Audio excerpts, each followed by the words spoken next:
Nous sommes maintenant arrivés à la session 5 et je voudrais vous rappeler que nous nous sommes mis au défi de rester des enquêteurs neutres. Et quelles que soient les informations apportées, nous resterons en tant qu'enquêteurs neutres et utiliserons les 4 facteurs que nous avons besoin pour fournir cette atmosphère. Donc, rappelons-les nous. Humilité, honnêteté, calme et respect. Dans la dernière session, nous avons examiné la théorie de l'évolution et si ces préceptes fondamentaux résisteraient à un examen minutieux. Maintenant, nous allons l'examiner sous un autre angle. Est-ce que la théorie de l'évolution est une vraie théorie scientifique? Maintenant, pour faire cela, nous devons d'abord établir les critères qui font de toute théorie une théorie vraiment scientifique. Donc voici les critères que les gens utilisent habituellement. Il y a des critères positifs et des critères négatifs. Les critères positifs sont au nombre de 4. Numéro 1, un concept relativement nouveau. Un scientifique n'a pas à ressasser le travail de quelqu'un d'autre. Ce ne serait pas une bonne théorie, et pas une vraie théorie scientifique s'il fait cela. Numéro 2, elle devrait être testable. Numéro 3, elle devrait être soutenue par des preuves convaincantes. Numéro 4, elle devrait avoir une valeur prédictive. Les critères négatifs sont ceux qu'une bonne théorie scientifique solide ne devrait pas avoir. Il y en a 4 là aussi. La théorie ne devrait pas avouer l'ignorance face aux points critiques. Numéro 2, elle ne devrait pas utiliser le raisonnement circulaire. Numéro 3, elle ne devrait pas exprimer d'idées contradictoires. Et numéro 4, elle ne devrait pas nous demander de faire appel à l'imagination pour que nous puissions comprendre ce que dit la théorie. Alors regardons chacun de ceux-ci. Commençons par les critères positifs. Numéro 1, elle devrait être un concept nouveau ou relativement nouveau. En fait, la sélection naturelle a été décrite de manière très intelligente bien avant Darwin, par des non-évolutionnistes selon Loren Eiseley. Mais cette sélection naturelle n'a pas continué indéfiniment pour former tous les organismes. Elle a juste déplacé un organisme vers une variation ou une sous-espèce, mais pas indéfiniment. Et donc Darwin est arrivé et il a dit quelque chose de nouveau. Il a dit que ces variations pourraient continuer encore et encore, ces changements pourraient continuer encore et ainsi, le concept est vraiment nouveau parce que c'est un changement illimité que Darwin a décrit, par lequel un organisme est devenu tout ce que nous voyons autour de nous aujourd'hui. Qu'en est-il de la testabilité? Est-ce que la théorie de l'évolution est vraiment testable, au sens scientifique de ce mot? Il y a quelque chose connu sous le nom de la doctrine de la réfutabilité. Maintenant, si c'est complexe et déroutant, ne vous inquiétez pas. Vous pouvez simplement le mettre de côté pour l'instant, mais je vais juste le mentionner. Une théorie qui n'est pas réfutable par aucun événement concevable est non scientifique. C'est ce que Karl Popper a dit et il était connu comme le doyen de la philosophie moderne et de la science. Il poursuivit en disant « Les critères du statut scientifique d'une théorie sont sa falsifiabilité ou sa réfutabilité et sa testabilité. » En d'autres termes, une théorie scientifique doit non seulement se permettre d'être démontrée comme étant correcte par les données recueillies, mais doit également permettre dans sa conception d'être démontrée comme fausse ou incorrecte par toutes les données recueillies. Ce n'est pas uniquement qu'elle devrait être démontrée comme correcte, elle devrait également pouvoir être démontrée comme incorrecte si elle l'est. Ce dernier point est connu comme la doctrine de la réfutabilité. Elle nécessite une description dans la théorie. Quel type de données prouverait qu'elle est fausse si elle était fausse? C'est pourquoi on l'appelle la théorie de la réfutabilité. Il décrit certaines théories. C'est Karl Popper. Il décrit certaines théories. Il dit « Ces théories étaient capables d'expliquer pratiquement tout ce qui s'est passé. Quoi qu'il se soit passé, les théories l'ont toujours confirmé. » Soulignons ces mots. Ou mettons ces mots en gras. Quoi qu'il se soit passé, elles l'ont toujours confirmé. Alors maintenant, vous pourriez être peut-être confus. Laissez-moi vous dire ou vous donner un exemple d'une théorie testable et d'une théorie non testable. D'abord, une théorie testable. En mots simples, si je dis « Monsieur A avance », et nous savons pourquoi il avance, car vous voyez, quand il va vers l'avant, il avance. Cette théorie peut être testée, car elle peut être prouvée si Monsieur A va vers l'avant. Mais s'il s'avère qu'il reste immobile ou recule, la théorie s'est avérée être fausse. Donc, cette théorie, selon laquelle Monsieur A avance, peut être testée. Maintenant, une théorie non testable. Presque les mêmes mots. Mais regardez ce qui se passe ici. La théorie dit « Monsieur A avance toujours, qu'il recule, qu'il reste immobile ou qu'il aille de l'avant. » Réfléchissez.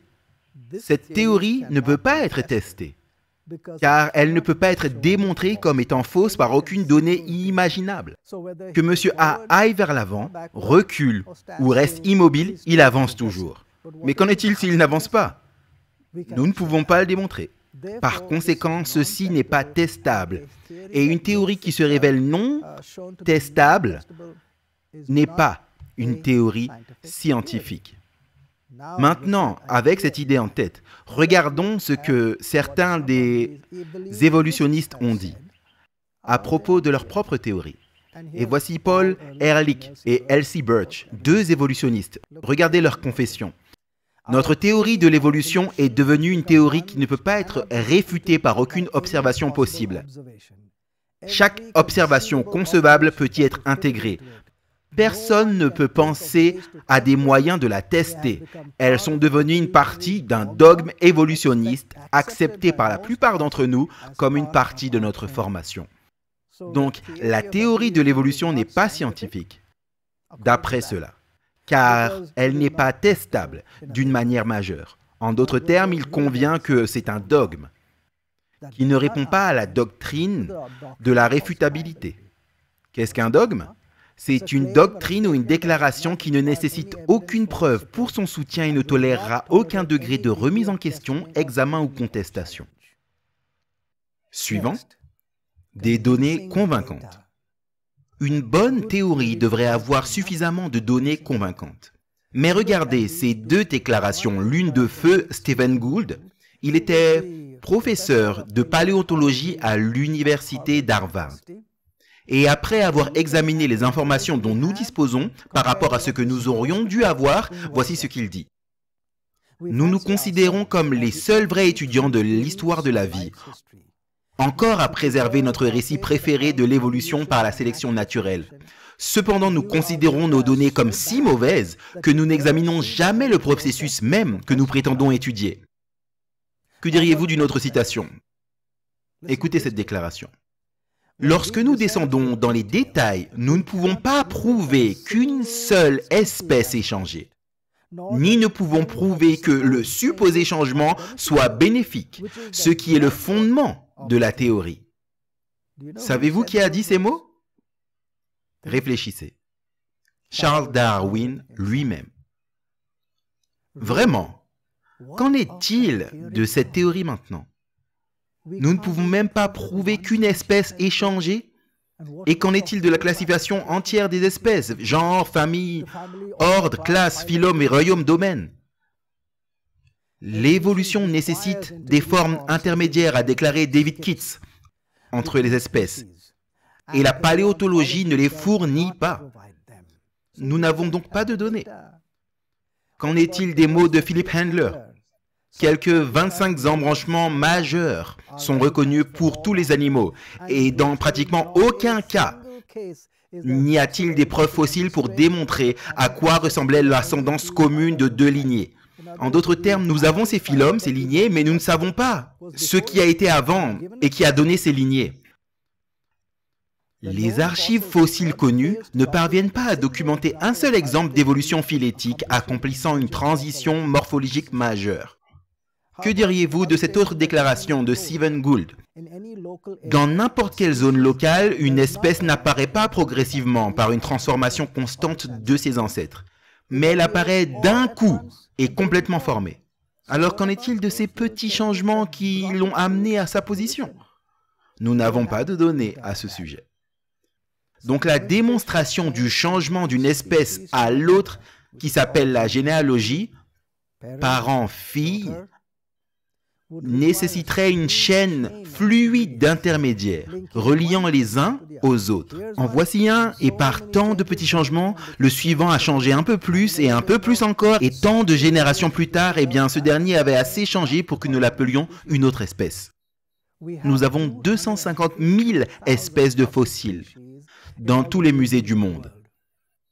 Et nous avons donc 250 000 chances de produire des chaînes qui relient une espèce à une autre.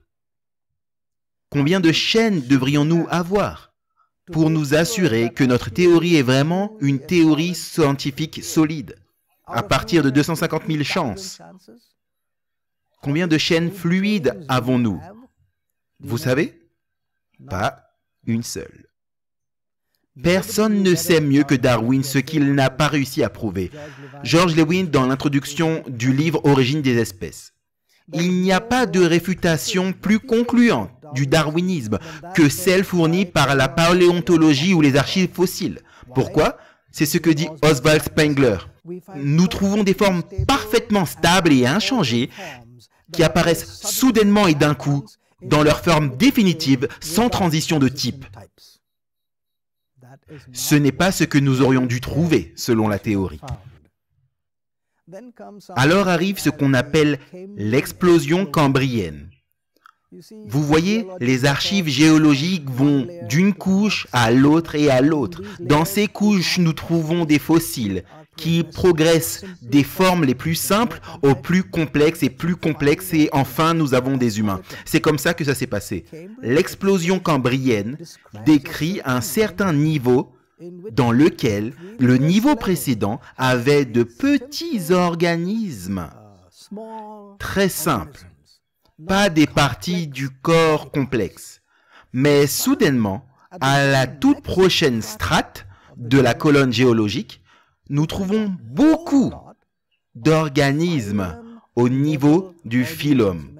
Vous vous souvenez de ce que j'ai dit qu'était le phylum? Était bien plus haut, genre, famille, ordre, classe, phylum. Donc sans les parcourir tous, soudainement nous trouvons dans cette strate géologique tout un tas d'organismes au niveau des embranchements, des organismes au niveau du phylum. Regardez ce que Raja Lewin a dit.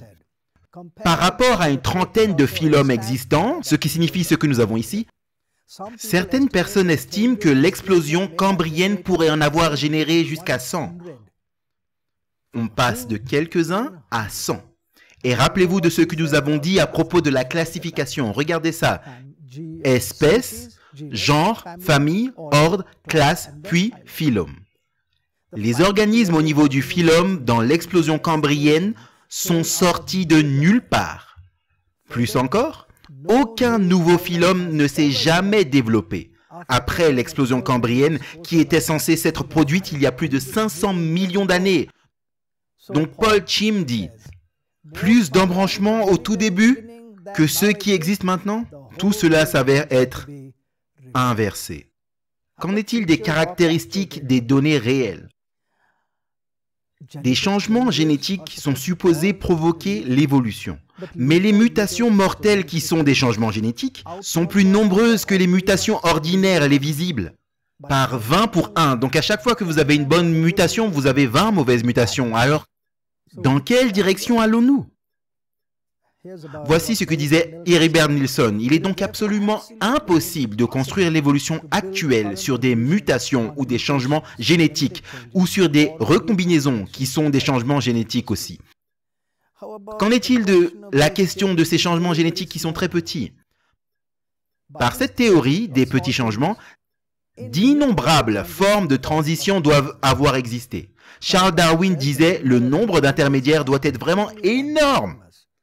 Et en fait, George Lewin, en décrivant cela, a dit « Dans le monde de Darwin, il n'y a pas de frontières permanentes et presque chaque organisme varie dans le temps. Il met tout en mouvement, des rogers aux crustacés, en passant par les oiseaux et les arbres. » En d'autres termes, c'est ce que dit Oswald Spengler. Il ne devrait y avoir que des types de transition.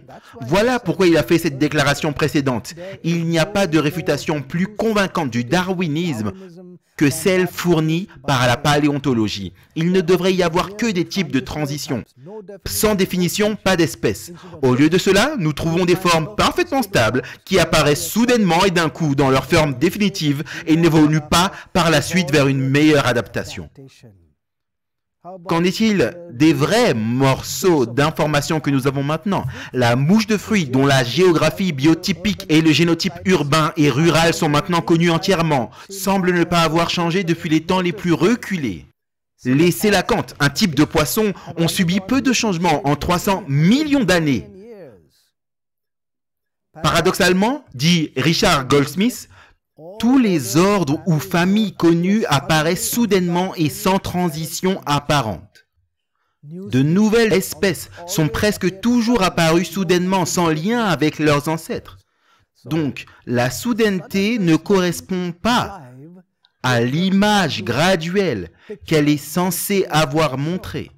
Qu'en est-il du fait que les changements ont été accumulés? Rappelez-vous, nous avons dit un petit changement et on attend un petit moment un autre petit changement ajouté au précédent. Nous avons maintenant 2 changements et 3 et 4 et au bout d'un moment, sans changement. Arrivé à là, eh bien, nous sommes passés de cette espèce à une autre espèce. Maintenant, en 1980, il y avait une réunion vraiment historique d'évolutionnistes à Chicago. Et Roger Lewin était l'un des scientifiques reporter. Regardez ces mots. La question centrale de la conférence de Chicago était de savoir si la mécanique sous-jacente à la microévolution, qui est un passage d'une espèce à une sous-espèce, peut être extrapolée ou extraite pour expliquer le phénomène de macroévolution, c'est-à-dire espèce vers genre, famille, ordre, classe, phylum, royaume. Au risque de faire violence aux positions de certains à la réunion, la réponse peut être donnée comme un non clair. En d'autres termes, les changements ne s'accumulent pas. Et ceci est repris par Francisco Alaya, qui est un évolutionniste bien connu. Et c'est ce qu'il dit. Je suis maintenant convaincu de ce que les paléontologues, ceux qui étudient les fossiles, disent, que les changements ne s'accumulent pas. Qu'en est-il de l'affirmation selon laquelle les changements sont pour le mieux? Les changements génétiques n'améliorent pas les organismes.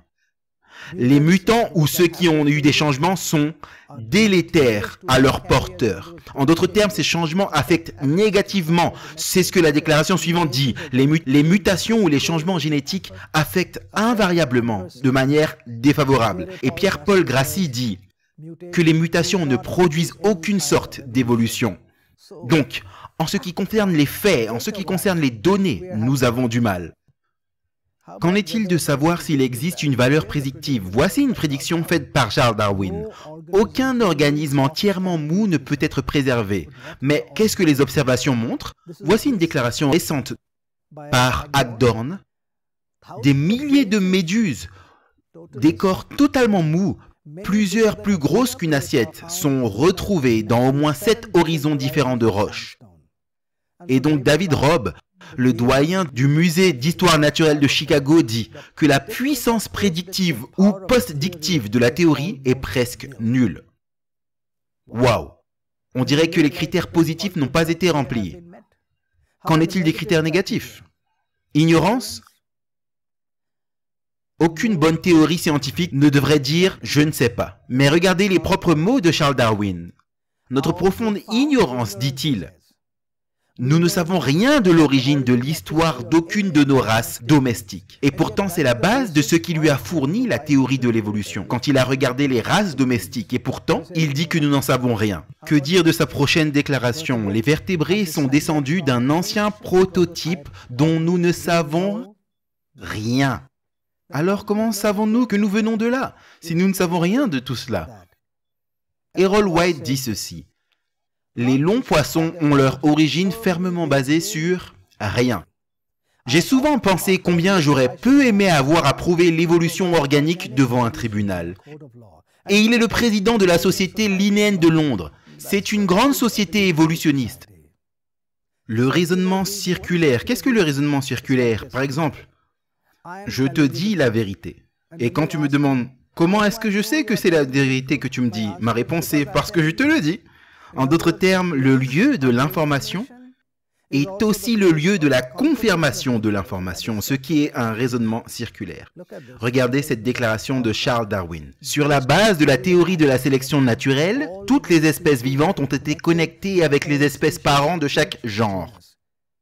Mais la connexion des espèces parents et des espèces filles et la théorie d'évolution. Donc sur la base de la théorie, sa théorie est correcte. Qu'en est-il de la suivante? Sur la base de la théorie de la descendance, ces caractères ont été hérités d'un ancêtre commun. Mais les facteurs ancestraux qui sont passés à la génération suivante et la théorie de l'évolution. Donc sur la base de la théorie, sa théorie est correcte. Ce serait génial, non? Alors Hager dit, nous atterrissons immédiatement dans un argument circulaire impossible. En faisant de notre explication la définition, la condition à expliquer, nous n'exprimons pas une hypothèse scientifique mais une croyance. Les efforts dogmatiques de ce genre doivent finalement quitter le domaine de la science. Qu'en est-il de la place des contradictions? Nous ne devons pas énoncer un fait et ensuite le contredire par une autre déclaration. Mais regardez quelques déclarations de Charles Darwin. Nous ne connaissons jamais le caractère exact de l'ancêtre commun. Et cependant, une autre déclaration, nous pouvons être sûrs que ces caractères ont été hérités d'un ancêtre commun. Comment pouvez-vous être sûr de ce que vous n'avez jamais su? C'est contradictoire. En voici une autre. Les preuves fossiles ne fournissent pas de preuves évidentes de gradation, qui signifie de petits changements. Et encore une autre déclaration. La géologie, qui est l'archive des fossiles, déclare clairement que toutes les espèces ont changé de la manière que ma théorie l'exige. Je ne pense pas que les faits peuvent clairement déclarer ce qu'ils ne peuvent pas montrer. Numéro 4. La question de l'imagination. Ce sont encore les mots de Charles Darwin. Il est donc bon d'essayer, dans notre imagination, de donner à n'importe quelle forme quelque avantage sur un autre. En d'autres termes, l'avantage n'est pas vraiment vu, n'est pas vraiment là dans les données. Nous devons fournir cela avec notre imagination. Voici notre phrase. Nous avons seulement à supposer qu'ils sont des géniteurs communs. Pourquoi devrions-nous supposer? Parce que ce n'est pas là dans les données. Et une fois que nous supposons, alors la sélection naturelle sera la raison de la diversité infinie. George Levin, dans l'introduction de l'origine des espèces, dit « L'imagination de Darwin est sa science imaginative. Donc, une grande partie de tout cela est vraiment de l'imagination que nous sommes censés utiliser. Mais vraiment, quelle théorie scientifique s'appuie sur l'imagination? Aucune. Les théories scientifiques s'appuient fortement sur des données qui peuvent être collectées et peuvent être analysées. Donc la théorie de l'évolution n'a aucun des critères positifs qu'une bonne théorie scientifique devrait avoir. Au contraire, elle possède tous les critères négatifs qu'une bonne théorie scientifique ne devrait pas avoir. Donc elle peut être proposée comme une idée ou une proposition, mais pas comme un fait. Donc, nous avons déjà convenu que la sélection naturelle est un phénomène réel. Mais elle ne produit pas plus de variations, rien de plus que des variations et des sous-espèces. Nous avons déjà convenu que l'évolution arrive. Le mot évolution, oui, cela se produit, mais c'est un processus limité, dans la mesure où les espèces forment des variations et des sous-espèces. Mais la théorie de l'évolution, qui stipule que les changements étaient illimités et impliquaient tout le spectre de classification biologique, est hautement suspect aujourd'hui. Donc, la théorie de l'évolution n'est pas vraiment de la science, mais c'est en fait une histoire. C'est une construction historique qui est imposée sur la biologie de la science. Mais c'est une histoire si mauvaise que personne ne l'enseignerait comme histoire dans une école ou une université réputée. Donc, la théorie de l'évolution échoue comme science, s'effondre comme histoire. Et pour qu'elle s'élève plus haut que la simple spéculation, voici les mots de Eden Murray. Il faudrait attendre la découverte de nouvelles lois naturelles, physiques, physico-chimiques et biologiques. Regardez le titre de son article. Les inadéquations du néo-darwinisme en tant que théorie scientifique. Alors, qu'avons-nous regardé? Nous avons regardé les revendications fondamentales de la théorie. Nous avons examiné pour voir si la théorie peut vraiment répondre aux critères d'une bonne théorie scientifique et elle semble avoir échoué aux deux. Donc, la deuxième proposition que nous avions faite plus tôt et qui est plus raisonnable en raison des informations que nous avons entre nos mains aujourd'hui, et la deuxième proposition était la suivante. Si la théorie de l'évolution n'est pas scientifique, alors la nature et son étude pourraient supporter l'affirmation que Dieu est essentiel et existe vraiment. Ce que nous disons, c'est que nous devons aller là où l'argument conduit, selon Socrate, cité par Platon. Nous nous reverrons à la prochaine session. Si vous avez apprécié cette présentation avec Dr. Subodh Pandit et vous souhaitez regarder plus de cette série unique de 13 parties gratuitement en ligne, visitez le site web godfactorfiction.com. C'est godfactorfiction.com. Si vous souhaitez commander cette série fascinante sur DVD, elle est maintenant disponible chez White Horse Media. Pour commander de l'intérieur des États-Unis, appelez 1-800-782-4253. Dr. Subodh a écrit 2 livres révélateurs intitulés « Venez et cherchez avec moi, Dieu existe-t-il vraiment ?» et « Venez chercher avec moi le poids de l'évidence » qui explore davantage les sujets de l'évolution, du théisme, de l'athéisme et de la religion. Pour commander ces livres aux États-Unis, appelez 1-800-782-4253. Si vous habitez en dehors des États-Unis, vous pouvez également les commander facilement sur Amazon.com.